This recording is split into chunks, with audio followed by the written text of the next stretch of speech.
주의 빛과 주의 진리를 보내시어 나를 인도하시고 주의 거룩한 산과 주께서 계시는 곳에 이르게 하소서. 그런즉 내가 하나님의 제단에 나아가 나의 큰 기쁨의 하나님께 이르리이다. 하나님이여, 나의 하나님이여, 내가 수금으로 주를 찬양하리이다. 아멘. 거룩하시고 은혜로우신 아버지 하나님, 오늘도 우리에게 주의 복된 날을 허락하여 주시고 세상 한가운데 살던 발걸음을 잠시 멈추어 주의 전에 나오게 하시니 감사를 드립니다. 이 시간 우리의 마음과 생각을 잠잠케 하시고 성령 하나님께서 친히 우리 가운데 임재하여 주시옵소서.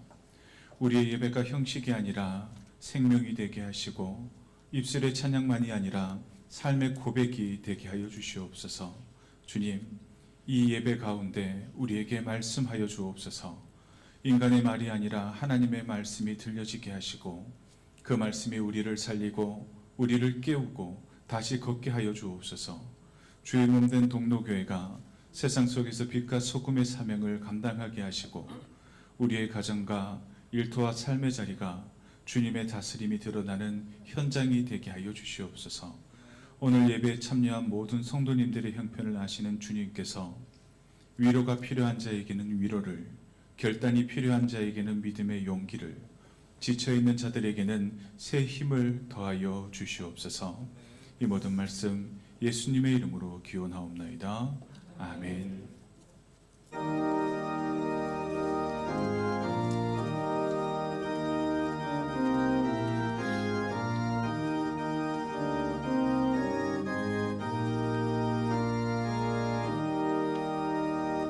만유의 주제 존귀하신 예수 사람이 되신 하나님 나 사모하여 영원히 섬길 내 영광 대신 주로다. 화려한 동산 무성한 저수목 다 아름답고 묘하나 순전한 예수 더 아름다워 봄 같은 기쁨 주시네.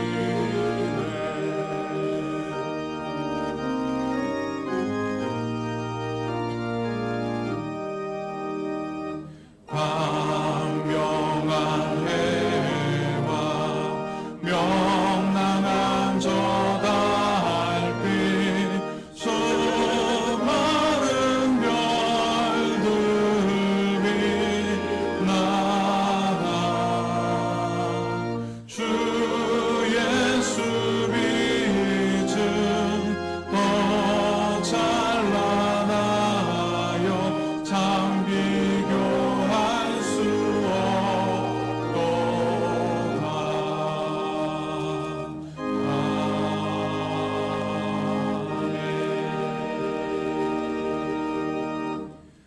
교동문 60번 시편 139편 말씀입니다. 여호와여, 주께서 나를 살펴보셨으므로 나를 아시나이다.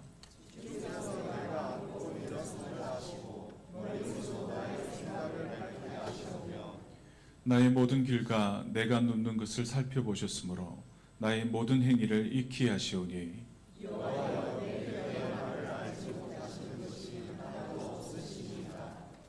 내가 주의 영을 떠나 어디로 가며 주의 앞에서 어디로 피하리이까.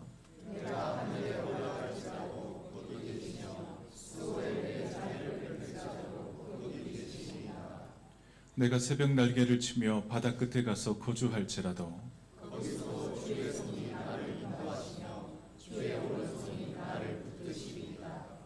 하나님이여, 나를 살피사 내 마음을 아시며 나를 시험하사 내 뜻을 아옵소서.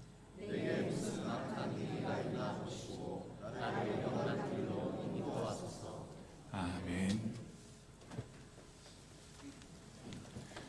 이 시간 함께 고백의 기도를 하나님께 드리도록 하겠습니다. 거룩하시고 자비로우신 하나님 아버지, 지난 한 달의 삶을 주님 앞에 내려놓으며 저희의 죄를 고백합니다. 주님은 빛으로 이 땅에 오셔서 하나님의 사랑을 나타내 보이셨건만 저희는 주연절의 시간 속에서도 말과 행동으로 그리스도를 드러내지 못하고 여전히 나 자신을 앞세우며 살았음을 고백합니다. 성령님께서 인도하셨으나 그 음성에 순종하지 못하였고 기도와 말씀의 자리를 소홀히 하였습니다. 성령님과 동행하지 못한 저희의 삶을 용서하여 주옵소서. 자비의 하나님, 회개하며 주님 앞에 나온 저희를 긍휼히 여기사 그리스도의 보혈로 깨끗하게 하시고 다시 성령님과 동행하는 성도로 살아가게 하여 주옵소서. 예수 그리스도의 이름으로 이 고백의 기도를 드립니다. 아멘.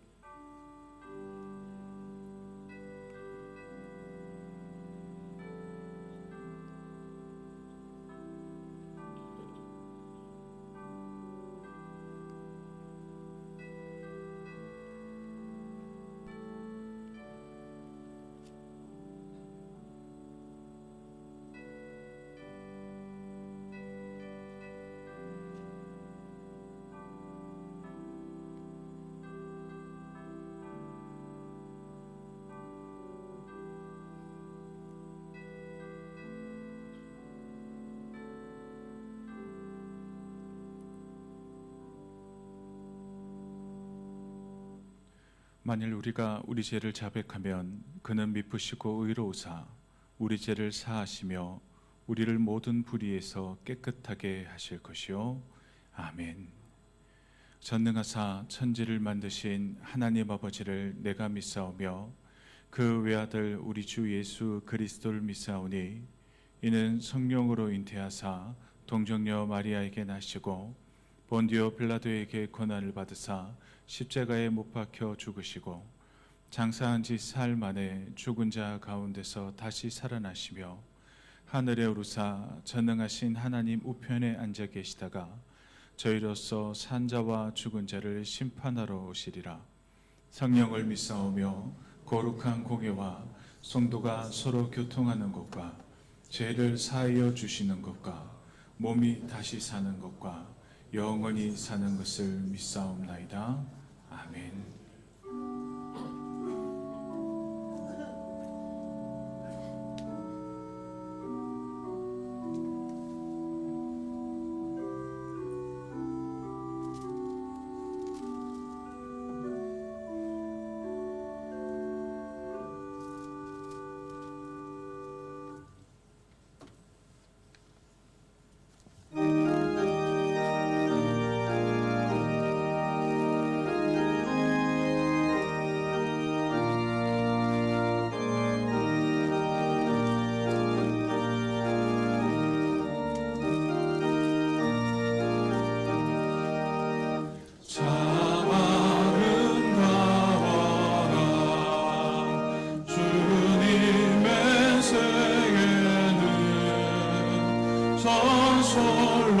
솔로몬의 옷보다 더 고운 백합화 주 찬송하는 듯 저 맑은 새소리 내 아버지의 지으신 그 솜씨 깊도다.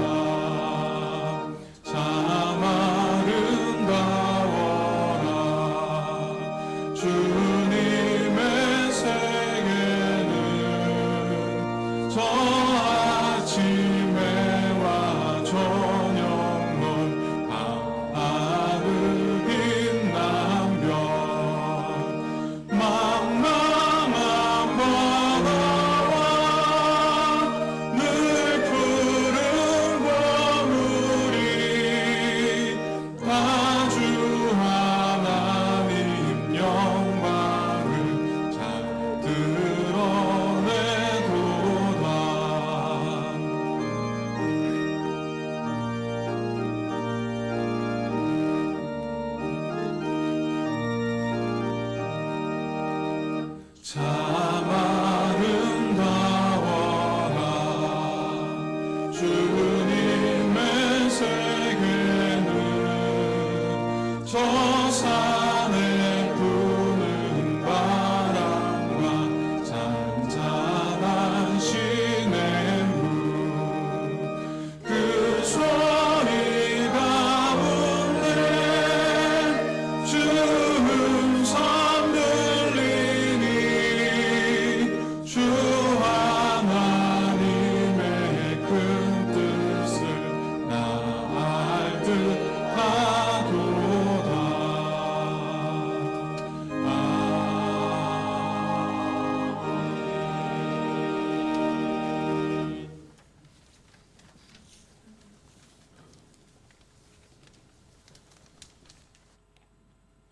하나님 아버지, 하나님을 아버지라 부를 수 있게 하여 주시고 우리를 사랑하사 독생자 예수 그리스도를 주시고 예수 그리스도를 믿게 하시어 믿는 자마다 멸망하지 않고 영생을 얻게 하여 주시니 감사드립니다. 우리가 하나님을 잘 알지 못하고 하나님의 말씀을 잘 깨닫지 못하고 잘 지키지 못한 허물과 죄를 자백하고 회개합니다. 우리를 불쌍히 여기시사 예수 그리스도의 십자가 보혈로 우리의 죄를 용서하여 정결케 하옵시고 하나님께로 돌아와서 물과 성령으로 거듭나서 하나님 나라에 들어가게 하옵소서. 하나님 아버지, 우리가 예배를 드릴 때에 예수님을 믿어 성령을 받아서 진리 되신 예수님 이름으로 하나님이 기뻐하시는 참된 예배를 드리게 하옵소서.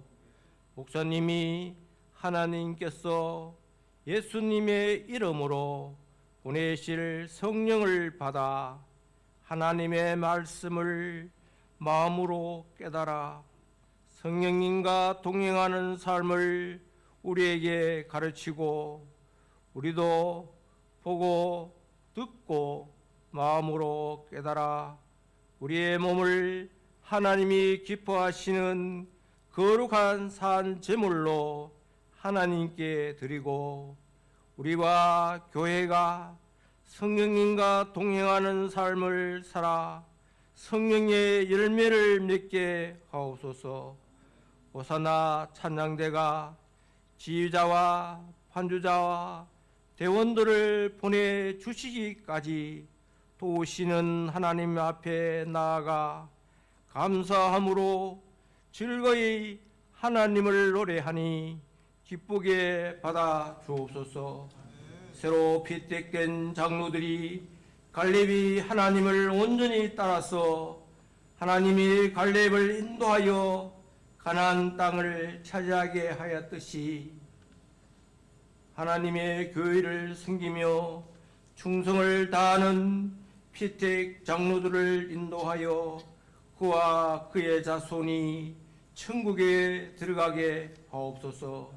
예배 후에 있을 재직회 공동의회 이사회 찬양 예배를 성령님께서 인도하시사 하나님의 마음에 맞는 사람들이 하나님의 뜻을 다 이루게 하옵소서. 이제 예배를 마치고 세상에 나아갈 때에 하나님 아버지께서 성령으로 우리를 인도하사 선한 청지기로 빛과 소금의 구실을 다하여 성령 안에서 의와 평강과 희락이 넘치는 하나님의 나라와 의를 구하게 하옵소서. 이 나라와 세계를 불쌍히 여기소서. 나라와 세계의 지도자들이 하나님을 알고 하나님을 경외하는 지혜롭고 명철한 사람이 되게 하사 나라와 세계를 공의롭고 정의롭고 정직하게 선하게 다스리게 하시사 하나님의 백성들이 성령 안에서 의와 평강과 희락을 누리게 하옵소서. 이 모든 말씀을 우리 구주 예수 그리스도의 이름으로 기도드립니다. 아멘.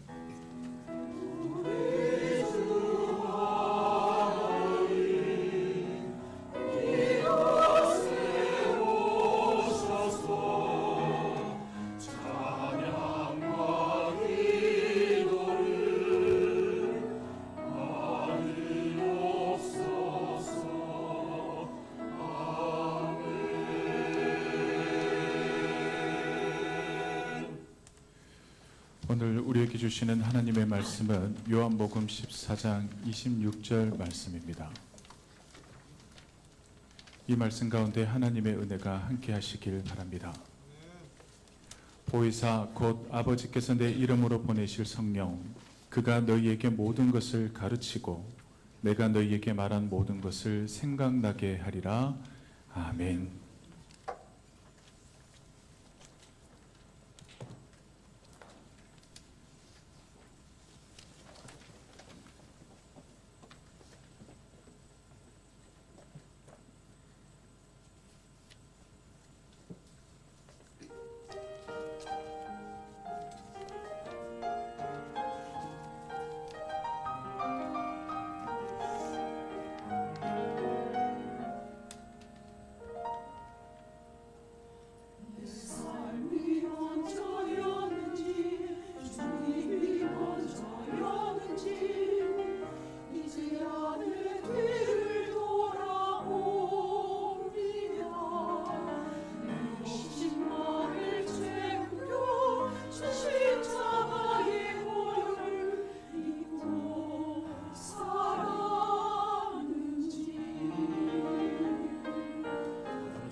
아멘. 우리 박수로 하나님께 영광 돌리겠습니다. 우리 호산나 찬양대의 귀한 찬양 감사드립니다. 오늘 새로운 얼굴들이 보이시는데요. 우리 축하하고 환영하는 순서는 우리 교회 소식 시간에 전하도록 하겠습니다. 오늘 이 시간에는 성령님과 동행하는 삶, 순종으로 시작됩니다 라는 제목을 가지고 함께 말씀을 나누겠습니다. 올해 우리 동료교회 표가 뭐죠? 예, 성령님과 동행하는 삶. 이렇게 딱 센스가 있는 분들은 뭐죠? 라고 했더니 제가 딱 봤어요. 눈을 다 이렇게 보시더라고요. 지혜로우신 분들입니다. 성령님과 동행하는 삶, 이 표를 들으면 믿음 안에 살아가는 신앙인들이라면 참 은혜로운 말씀이다 라고 여기실 겁니다.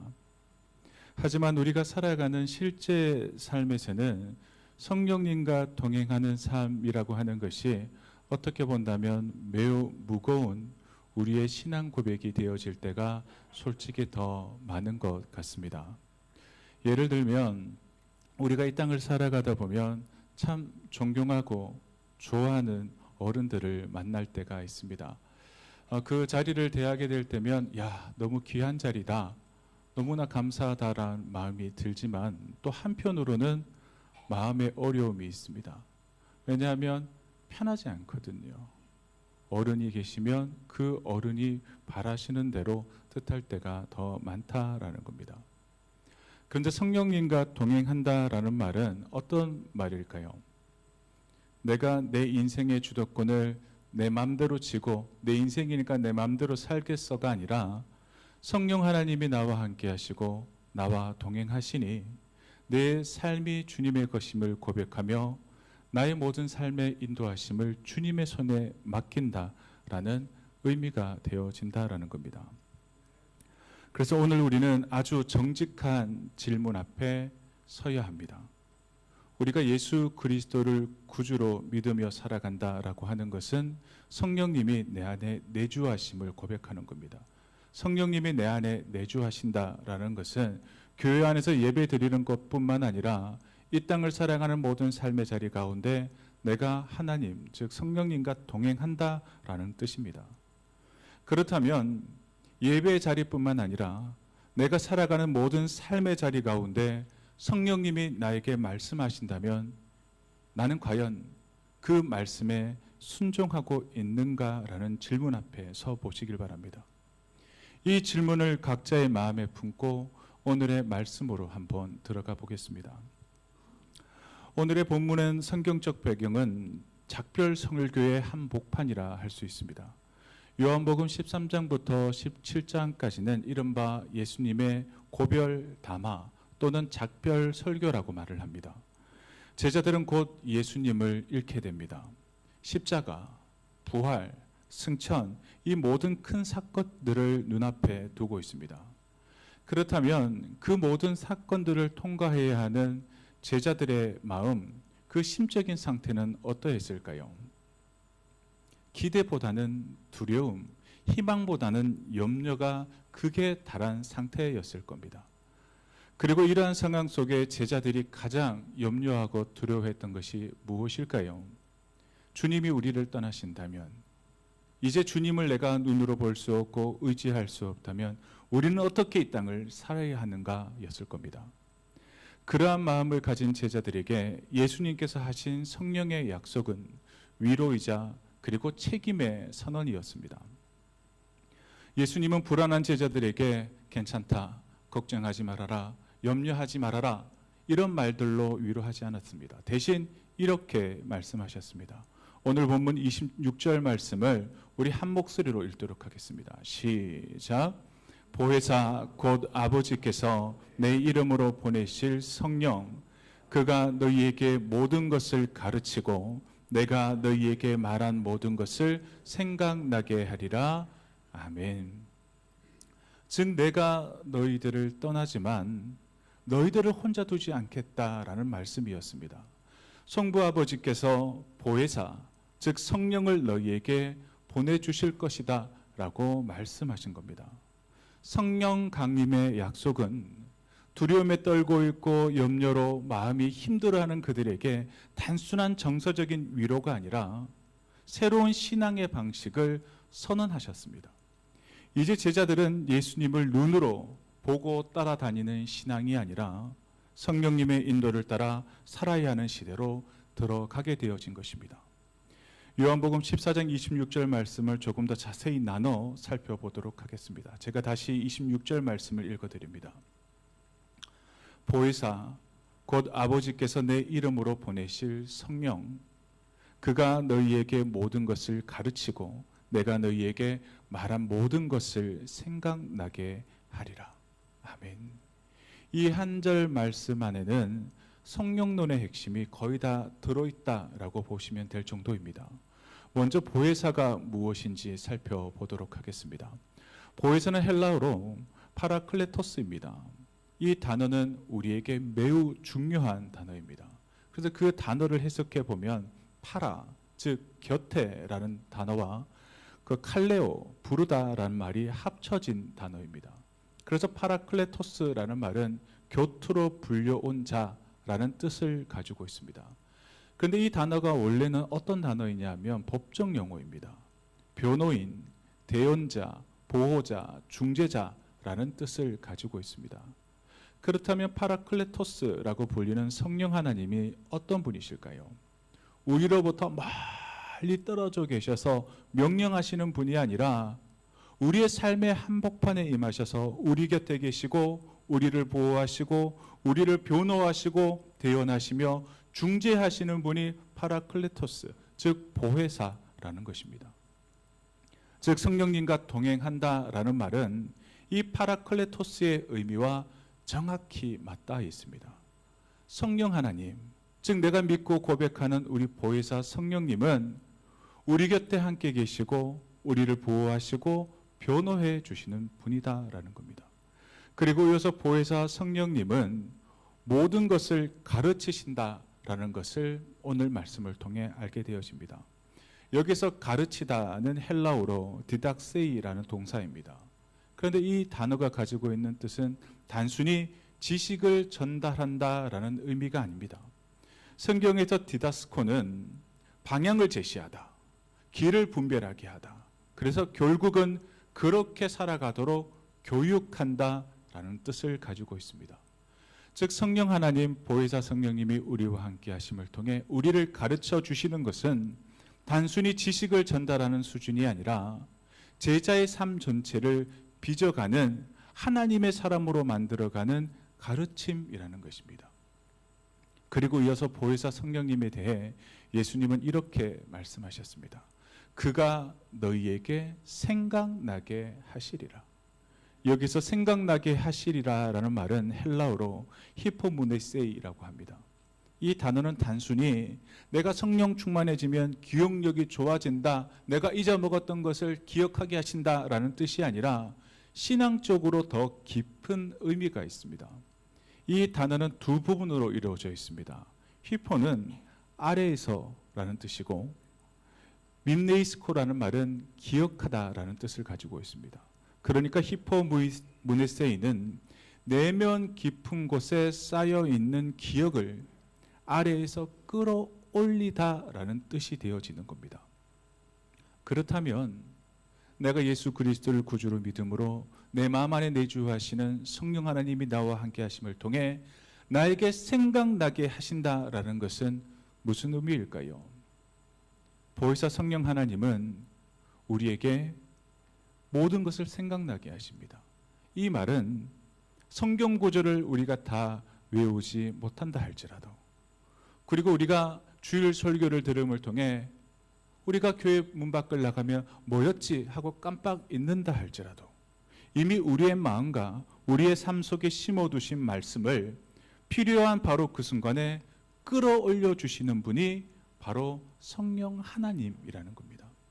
예를 들면 우리가 세상을 살아갈 때 이러한 순간을 맞이하게 되어집니다. 우리가 분주하게 살아가다 보면 주위 사람들을 바라보다가 화가 날 때가 있습니까, 없습니까? 화가 날 때가 있죠. 어른이 되어질수록 화나는 순간들이 더 잘 보입니다. 연소할 때는 남의 흠이 잘 보이지 않아요. 왜냐하면 수준이 비슷하니까.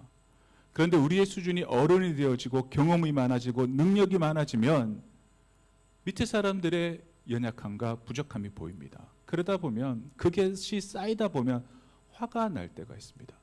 그리고 어떤 상황에서는 그를 화를 내어도 전혀 문제가 되어지지 않는 상황이 있을 수 있습니다. 그래서 내가 화를 내야 되겠다 마음을 먹었는데 내 마음 안에 이런 말이 들려옵니다. 분을 내어도 죄를 짓지 말아라. 그리고 우리가 인생을 살아가다 정직하지 못한 선택 앞에 놓이게 되어질 때가 있습니다. 또 마음에 성령님의 생각나게 하심이 있습니다.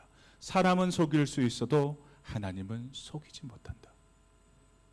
용서하기 어려운 사람을 마주했을 때 또 내 마음 안에 성령 하나님이 생각나게 하심이 있습니다.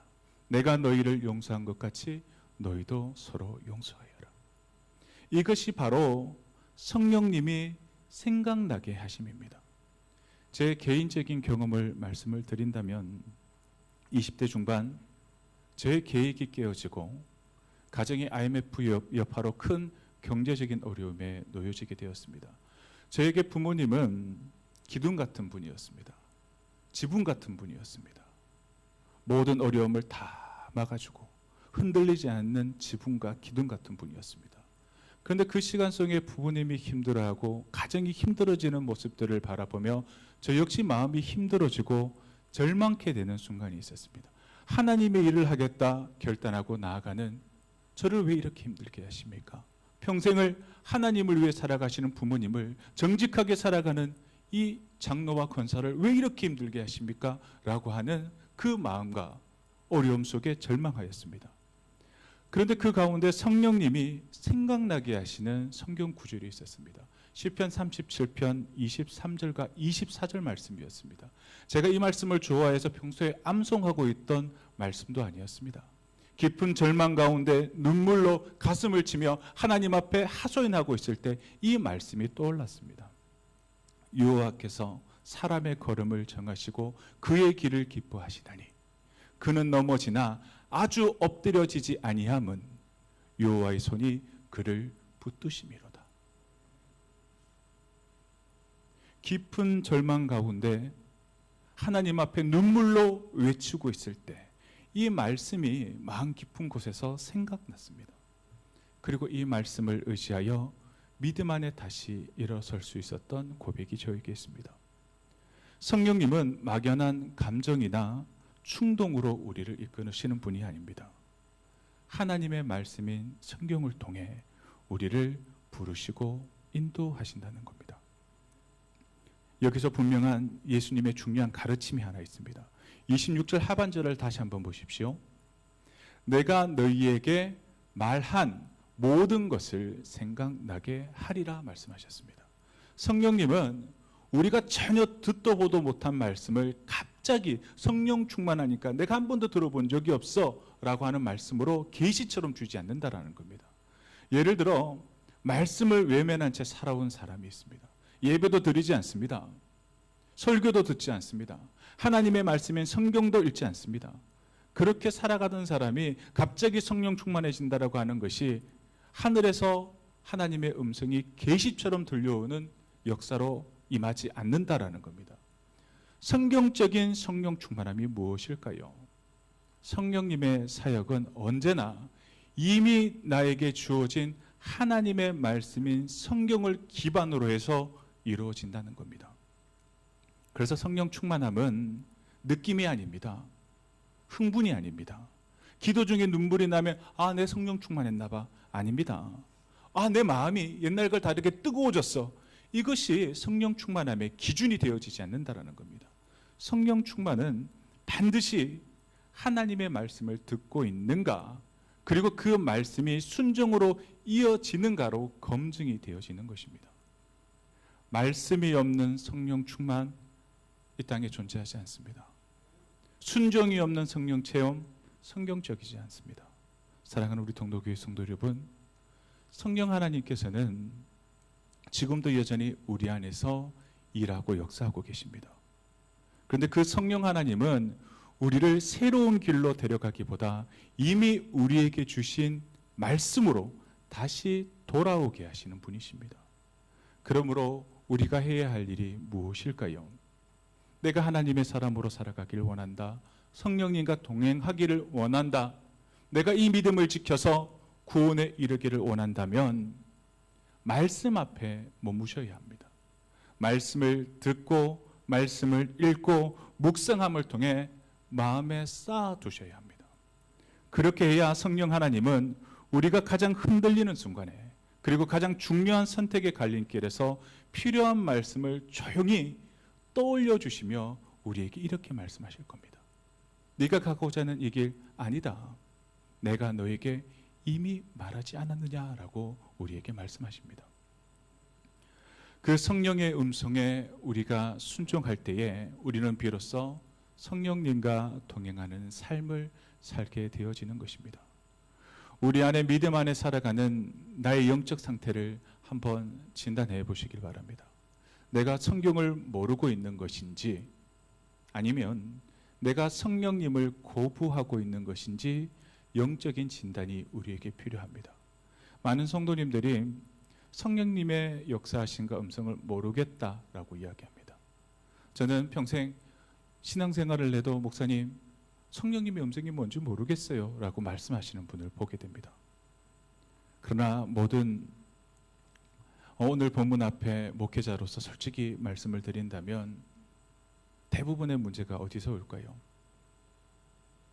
성령 하나님에 대한 성경에 대한 무지에서 오는 것이 문제가 아니라 성령 하나님에 대한 불순종이 더 큰 문제라는 겁니다. 예를 들면 이러합니다.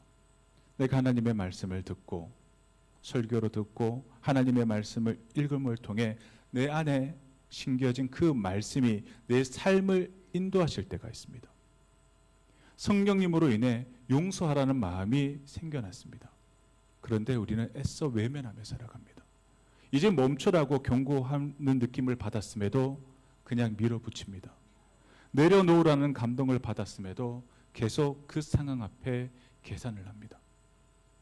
성령 하나님께서는 우리가 살아가는 삶의 자리에서 침묵하고 계신 것이 아니라 우리가 그 성령 하나님의 음성 위에 우리가 하고 싶은 일, 내가 갖고 싶은 것을 덧입힘을 통해 그 하나님의 음성을 덮어버리는 겁니다. 그리고서 우리가 하는 말이 뭘까요? 하나님께서는 나에게 아무런 말씀도 하지 않아 라고 항변한다는 겁니다. 우리가 성령 하나님께 순종하지 않을 때 나타나는 신앙의 증상을 말씀드리겠습니다. 첫째, 신앙생활은 하는데 우리 마음에 평안이 없습니다. 내가 예배를 드리는데 왜 마음에 평안이 없을까요? 마음 깊은 곳에 성령 하나님과 일치가 이루어지지 아니하고 늘 불일치가 있으니 마음에 평안이 없는 겁니다. 다윗이 시편 51편에 이렇게 고백을 합니다. 주의 성령을 내게서 거두지 마옵소서. 이 말은 다윗이 밧세바 사건 이후 깊은 회개 가운데 하나님께 드린 기도입니다. 이 말은 성령이 떠난다라고 하는 공포가 아니라 내가 하나님이 원하시는 대로 살아가지 못하는 것에 대한 두려움을 표현한 것입니다. 하나님이 원하는 대로 살아가지 아니하면 아무리 열심히 신앙생활을 해도 그 마음 가운데 평안이 없다라는 겁니다. 그리고 우리가 성령 하나님께 순종하지 않을 때 나타나는 신앙의 증상 두 번째는 말씀을 들어도 삶이 바뀌지 않는다라는 겁니다. 순종 없는 말씀은 우리의 영혼을 살찌우지 못합니다. 혹 감동을 받을 수 있을는지 몰라도 결단으로 이어지지 못하고 결단하지 못하기에 끝낸 변화가 없는 것입니다. 말씀이 은혜가 되냐 좋으냐가 문제가 아니라 결국에 우리에게 가장 중요한 것은 나에게 주어진 이 말씀에 내가 순종하는가, 그것이 가장 중요한 문제라는 것입니다. 그리고 우리가 성령 하나님께 순종하지 않을 때 나타나는 신앙의 증상 세 번째는 관계가 쉽게 깨어지고 회복이 더디다는 것입니다. 성령 하나님은 언제나 우리에게 어떻게 말씀하실까요? 화해해라, 용서해라, 낮아져라, 먼저 손 내밀어라 말씀합니다. 그런데 그 인도하심을 우리는 우리의 생각, 인간적인 생각으로 계속 거부합니다. 그러면 결과는 어떠할까요? 하나님이 이끄심에도 불구하고 내 생각이 더 커지면 관계는 점점 굳어지고 멀어지게 되어져 있습니다. 그렇다면 여기서 우리가 어떻게 해야 성령 하나님께 순종하는 마음이 길러지게 되는 것일까요? 하나님의 말씀에 순종하여서 성령님과 동행하는 삶이 되기 위한 첫 번째 결단을 제가 말씀드리겠습니다. 큰 것부터 생각하지 마십시오. 작은 순종을 즉각적으로 선택하는 훈련을 하시길 바랍니다. 우리 성령 하나님께서는 인생을 바꾸는 크고 놀라운 명령보다는 오늘의 작은 순종을 먼저 요구하십니다. 말 한마디, 나의 태도 하나, 내가 하고 싶으나 하나님께서 그건 아니야 라고 했을 때 멈춤 하나, 그것을 요구하십니다. 나중에 내가 정말 잘 되면 하나님께 큰 것, 대단한 것, 중요한 것, 그것이 무엇이라도 나중에 명령하시면 순종하겠습니다. 그것이 아닙니다. 작은 것, 그 작은 요청을 하실 때 즉각적으로 선택하는 훈련이 우리에게 있어야 합니다. 지금 오늘 순종하지 않는 사람은 나중에 순종하지 못합니다. 작은 것에 순종하지 못하는 사람이 착각하는 게 뭘까요? 내가 중요한 것, 큰 것엔 순종할게요.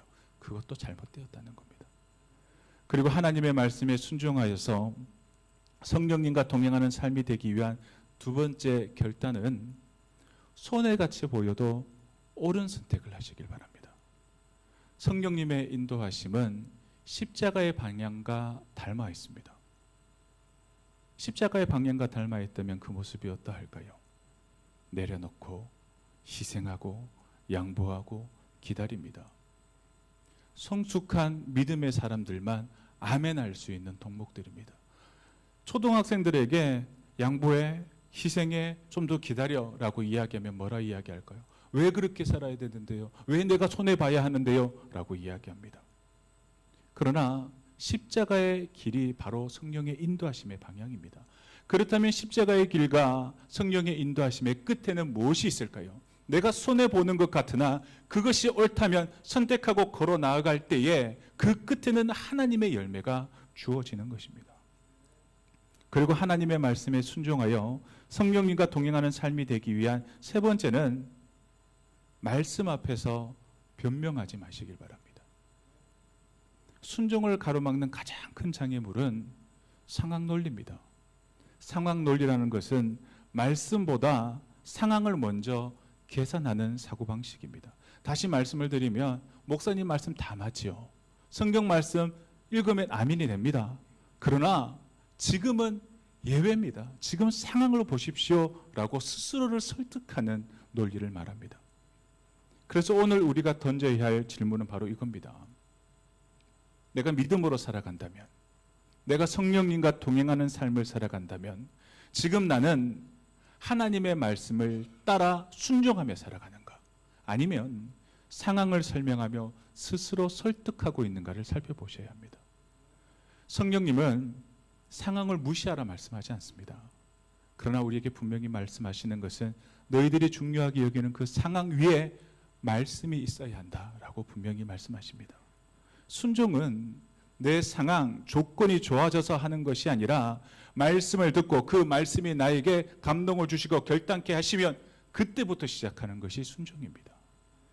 2월의 첫날, 그리고 첫 번째 주일을 맞이하며 2월 한 달이 성령님과 동행하는 한 달이 되어지기 위한 실정적 적용 세 가지만 말씀드리겠습니다. 첫째, 매일 한번 매일매일 자문하시길 바랍니다.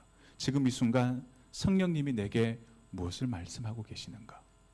그리고 두 번째 적용, 중요한 결정이 있을 땐 잠시 멈추십시오. 그 멈춤에 계산이 있는 것이 아니라 짧게라도 기도하십시오.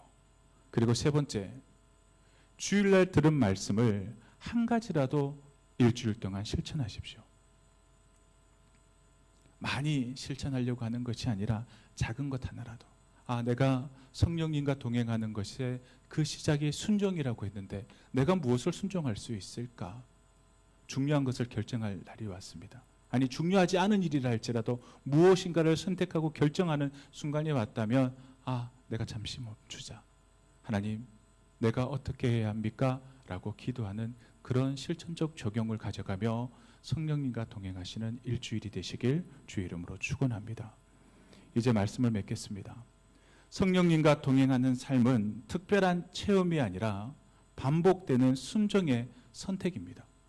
성령 하나님은 지금도 하나님의 말씀인 성경을 통해 우리의 마음에 말씀하고 계십니다.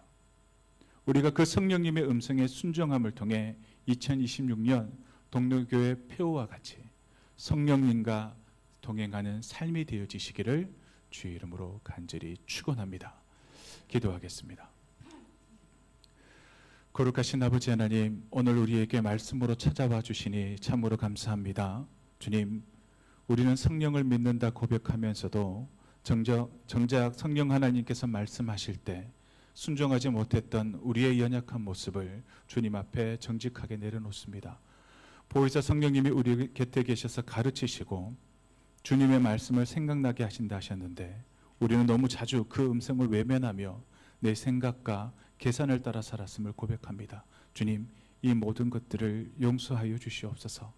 말씀을 듣고도 움직이지 않았던 마음과 옳은 줄 알면서도 미루었던 우리의 연약한 모습들, 그리고 손해처럼 보인다는 이유로 피했던 순종을 주님의 은혜로 다 용서하여 주시옵소서.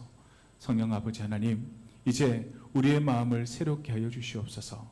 듣기만 하는 신앙이 아니라 행하는 믿음으로 나아가게 하시고 감동으로 끝나는 예배가 아니라 삶으로 이어지는 순종의 예배가 되게 하여 주옵소서. 이번 한 주간의 삶 속에서도 성령님과 동행하는 삶이 무엇인지 우리의 작은 선택과 태도를 통해 드러나게 하시고 작은 순종 하나하나가 쌓여 하나님의 뜻을 이루는 믿음의 삶이 되게 하여 주시옵소서. 이 모든 말씀 예수님의 이름으로 기도하옵나이다. 아멘.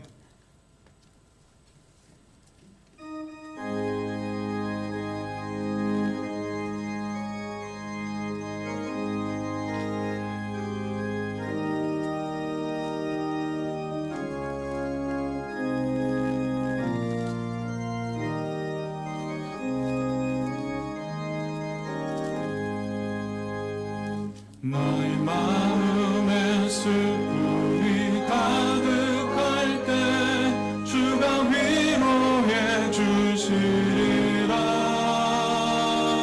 아침 해같이 빛나는 마음으로 너 십자가 지고 가라. 참 기쁜 마음으로 십자가 지고 가라. 내가 기쁘게 십자가 지고 가며 슬픈 마음이 위로받네. 때를 따라서 주시는 은혜로서 강한 심령의 힘을 얻고 주가 언약한 말씀을 기억하고 너 십자가 지고 가라. 참 기쁜 마음으로 십자가 지고 가라. 내가 기쁘게 십자가 지고 가면 슬픈 마음이 위로받네.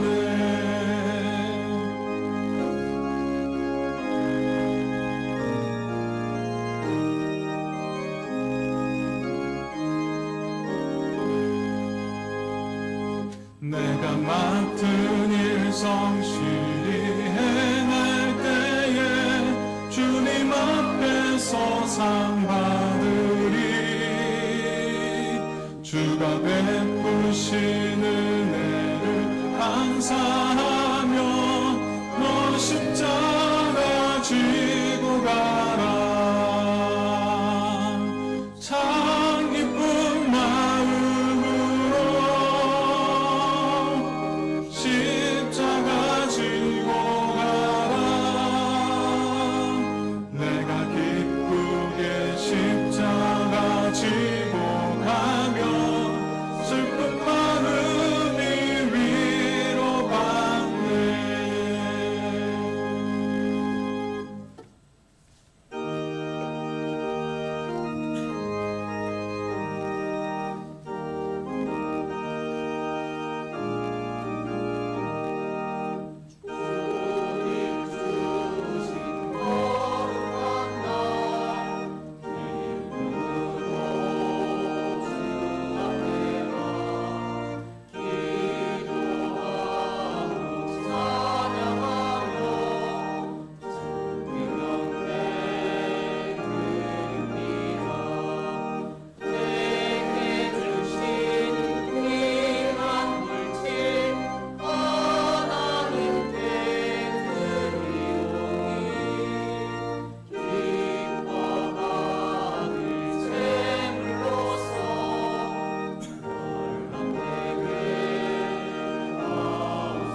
사랑과 은혜가 충만하신 하나님, 오늘 우리에게 말씀하시고 또 성령으로 우리의 마음을 두드려 주시니 참으로 감사합니다. 성령님과 동행하는 삶이 거창한 능력이 아니라 말씀 앞에 머무는 순종에서 시작됨을 깨닫게 하여 주시옵소서. 이 시간 주님 앞에 드리는 봉헌 역시 의무가 아니라 믿음의 응답이 되게 하여 주시옵소서. 또 습관이 아니라 믿음의 결단의 고백이 되게 하여 주시옵소서. 세상에서 가장 가치 있다라고 하는 것을 하나님 앞에 아낌없이 드립니다. 믿음이 없다면 어떻게 11조와 월정헌금으로 또 감사헌금과 주정헌금으로 선교헌금으로 하나님 앞에 봉헌할 수 있겠습니까? 이 믿음의 결단으로 드리는 그 손길들 위에 하나님의 귀한 은혜와 축복을 더하여 주시옵소서. 11조와 월정헌금으로 하나님 앞에 봉헌합니다. 하늘의 축복과 땅의 기름짐의 축복을 더하여 주시옵소서. 믿음으로 살아가는 사람들이 이 땅 가운데 물질 때문에 시험 들지 아니하도록 하나님의 귀한 물질의 축복을 더하여 주시옵소서. 감사의 제목으로 감사헌금을 드립니다. 그 손길 위에 함께하여 주셔서 더욱더 감사할 수 있는 제목들이 넘쳐나게 하여 주시옵소서. 주정헌금과 또 선교헌금으로 귀한 손길로 하나님 앞에 나아갑니다. 주님께서 그 손길들을 기억하시고 하나님의 때에 하나님의 방법으로 역사하여 주시옵소서. 드린 손길 위에 감사드리오며 이 모든 말씀 예수님의 이름으로 간절히 기도드리옵나이다. 아멘. 교회 소식 전하도록 하겠습니다. 오늘 오후 예배는 주높인 찬양단과 함께 찬양 예배로 드리겠습니다. 이번 주 수요 예배 시 특별 찬양은 남 1구역 식구들과 수성 1구역 식구들입니다. 함께 준비된 찬양으로 하나님께 영광 돌려주시길 바랍니다. 다음 주일 오후 예배는 자치기간 원래로 모임을 알려드립니다.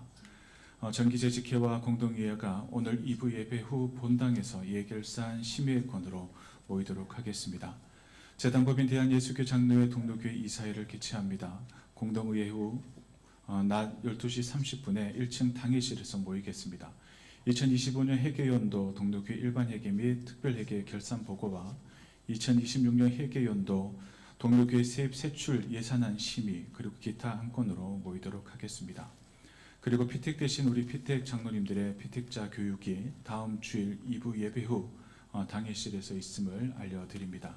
교육위원회와 장학위원회 역시 다음 주일 오후 1시에 소예배실에서 모임을 가짐을 알려드립니다.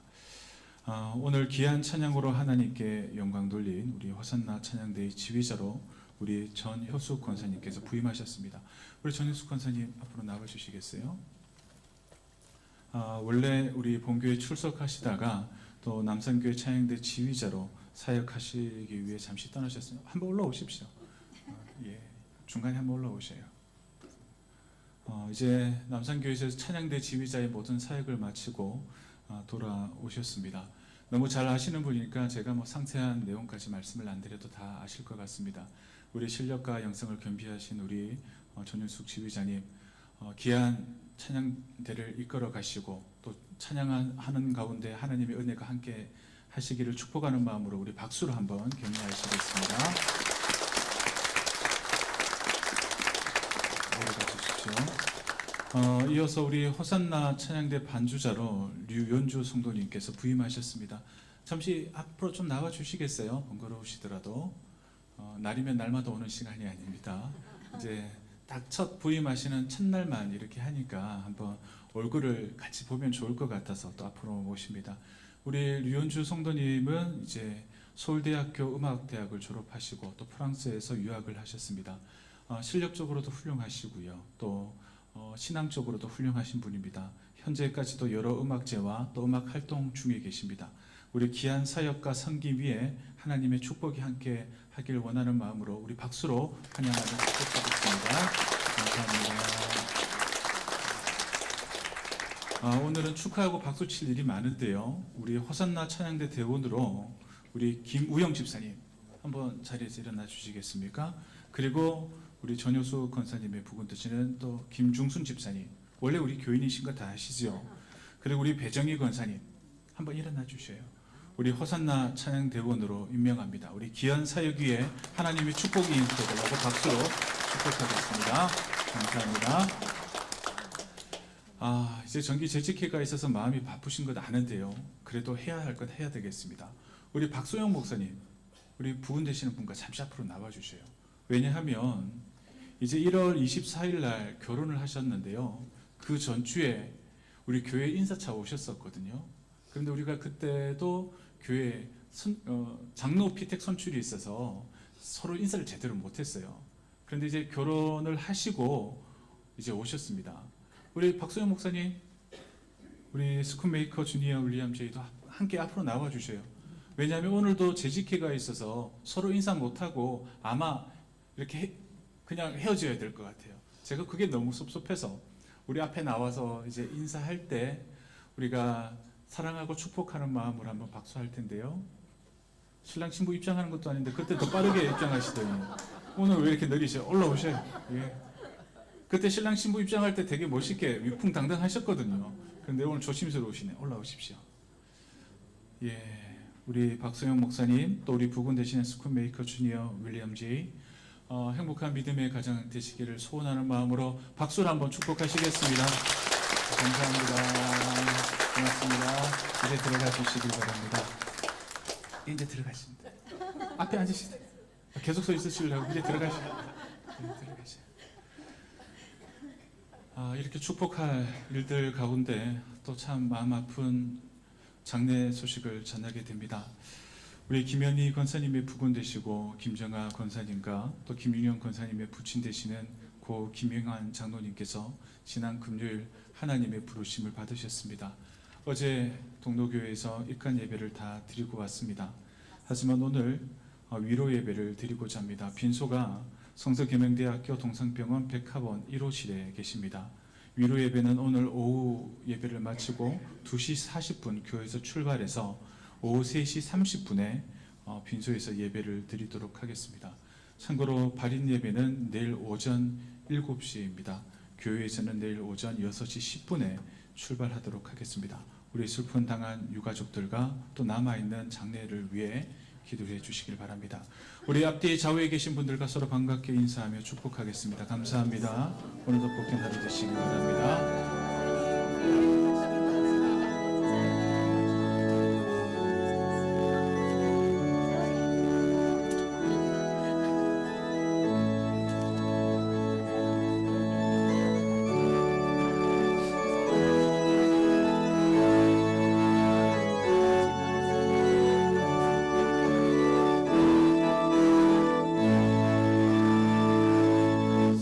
시작됐네.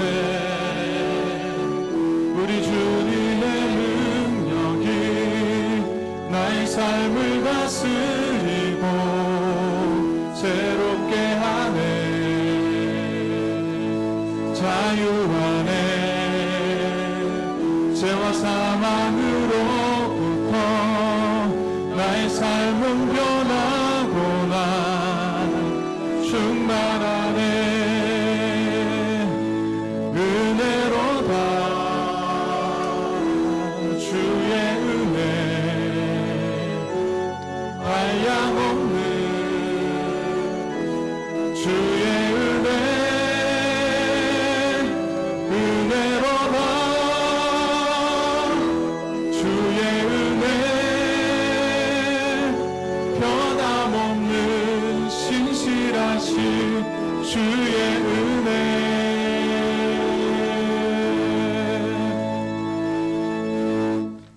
이제는 우리를 죄에서 구원하시기 위하여 자기 자신을 내어주신 우리 주 예수 그리스도의 은혜와 아들을 아끼지 아니하시고 오늘도 우리를 자녀로 부르시며 순종의 길로 인도하시는 하나님 아버지의 크신 사랑하신가, 말씀을 깨닫게 하시고 듣는 자에게 행하는 자로 살게 하시며 우리의 모든 걸음마다 동행하시는 성령님의 교통하심이, 성령님과 동행하는 삶이 순종으로 시작됨을 마음에 새기고 이제 예배의 자리에서 세상의 자리로 나아가는 동로교의 모든 성도들과 그 가정과 일터와 삶의 모든 자리 위에 영원히 함께 하시기를 간절히 축원하옵나이다. 아멘.